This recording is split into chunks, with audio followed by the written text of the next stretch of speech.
Alors voilà, j'ai une réalité dans ma vie. En fait, je vous explique, depuis que je suis jeune, j'ai toujours essayé de travailler sur moi-même pour essayer d'améliorer mon discernement, d'avoir plus de capacités, plus de ressources intellectuelles, et spirituelles, etc.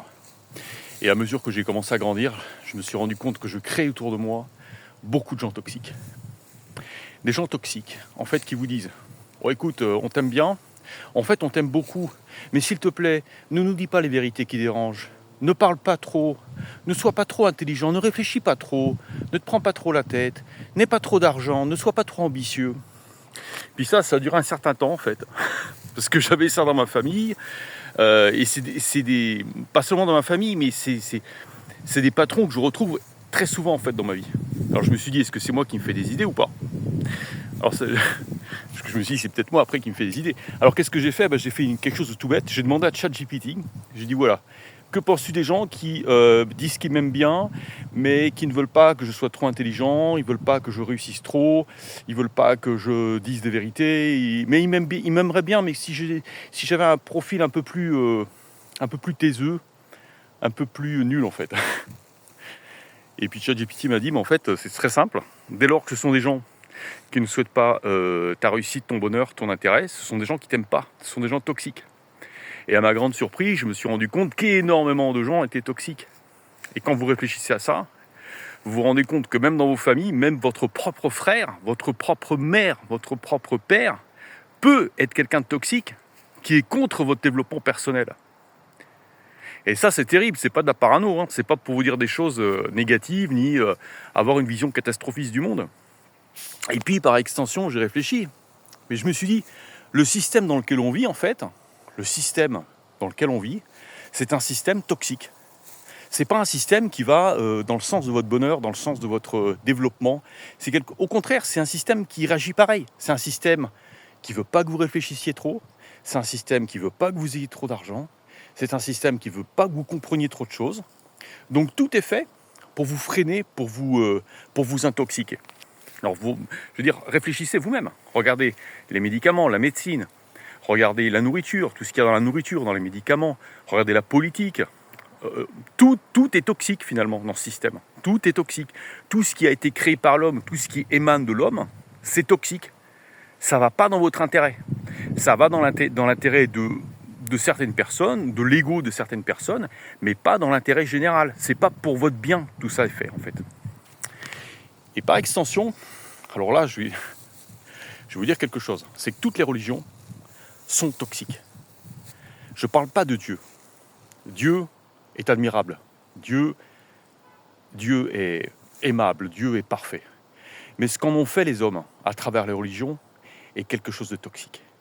Parce que les religions, je me suis aperçu que le produit de leurs œuvres, en fait, c'était de vous empêcher. C'était de vous empêcher de comprendre. C'était de vous empêcher d'abord de comprendre la vérité. Deuxièmement, de vous rapprocher de Dieu. Je vais vous donner plusieurs exemples. Vous prenez la religion musulmane. Dans la religion musulmane, on parle de Issa. Jésus est mentionné dans le Coran. On parle de Issa, prophète. Mais curieusement, celui qui reviendra à la fin des temps, c'est pas Mahomet, c'est Issa. Mais quand vous dites ça aux musulmans, ils ne veulent pas comprendre que Issa, finalement, a un rôle plus important que Mahomet. Parce que si c'était l'inverse, Mahomet reviendra à la fin des temps juger tout le monde, juger les hommes. Et là, ce sera Issa. Ils le reconnaissent eux-mêmes dans leur Coran, mais ils ne veulent pas l'admettre. Deuxièmement, les Juifs. La religion juive, quand vous interrogez un érudit juif et vous lui demandez « S'il te plaît, peux-tu me lire le chapitre 53 d'Isaïe ?» Eh bien, figurez-vous que le chapitre 53 d'Isaïe, où sont les prophéties qui annoncent l'arrivée de Jésus, ce chapitre a été éliminé de la Torah. Donc pour empêcher les Juifs de connaître la vérité, parce qu'ils savent que dans ce chapitre 53, tout les remet en question. Troisième exemple, la religion catholique. C'est la même chose. La religion catholique, elle s'est toujours opposée aux gens qui ont essayé de réfléchir et de comprendre la vérité. Elle s'est toujours opposée à ceux qui n'ont pas voulu suivre leur doctrine à eux. Ceux qui ont nié l'enfer, ceux qui ont nié le fait que Marie n'était pas vierge. Ceux qui ont... etc. Tous les gens qui ont essayé de réfléchir. Vous savez que même dans les temps anciens, jusqu'à peu près au Moyen-Âge, même Renaissance, il était interdit de lire la Bible. Seuls les ecclésiastiques avaient le droit de lire la Bible. Ben, vous pensez bien que pourquoi c'était interdit? Parce qu'ils savaient très bien que le jour où les gens liraient la Bible, ils comprendraient que leur religion est une imposture, qui ne servait que leurs intérêts. D'autre part, la religion catholique promeut aussi l'idolâtrie, puisqu'elle vous dit que vous pouvez prier la Vierge Marie, qui à son tour intercédera avec Jésus, qui à son tour intercédera auprès du Père pour exaucer vos prières. Alors que la Bible est très claire, elle vous dit qu'il y a un seul intermédiaire entre Dieu et les hommes, Jésus-Christ. Et quand vous dites ça aux catholiques, ils ne veulent pas le comprendre.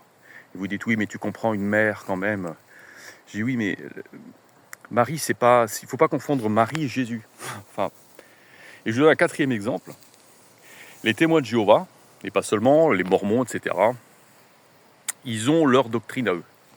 Mais ils vous aiment tant que vous dites que vous êtes d'accord avec eux. Mais lorsque vous commencez à remettre en question leurs interprétations, là, vous devenez un gros problème pour eux, en fait. C'est-à-dire qu'au lieu de s'intéresser à ce que vous allez leur dire, eux, ils vont vous dire « tu as une mauvaise fréquentation, éloigne-toi de moi ». Alors que ces gens, ce qu'ils n'ont pas compris, c'est que c'est pas en suivant le culte, c'est pas en se réunissant, c'est pas en pratiquant ce que leur Église leur demande de faire qu'ils seront sauvés. C'est pas comme ça. C'est par Jésus. C'est par Jésus, c'est en donnant leur vie à Jésus.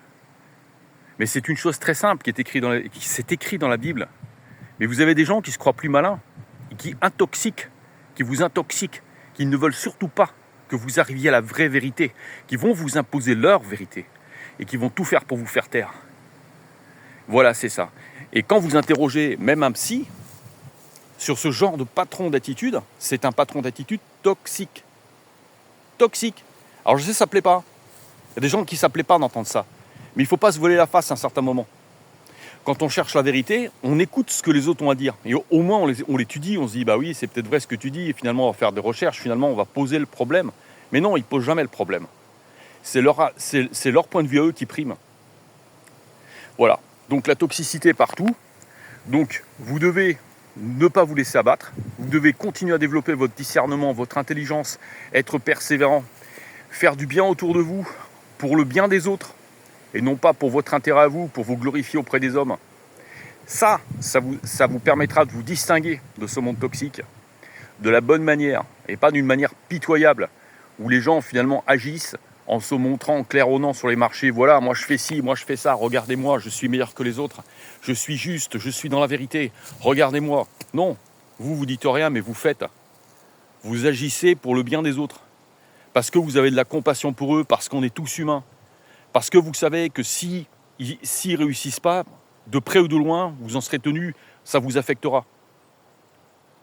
Voilà, je vous remercie et je vous souhaite une excellente continuation de votre chemin spirituel. Que Yeshua vous bénisse tous et vous protège. Amen.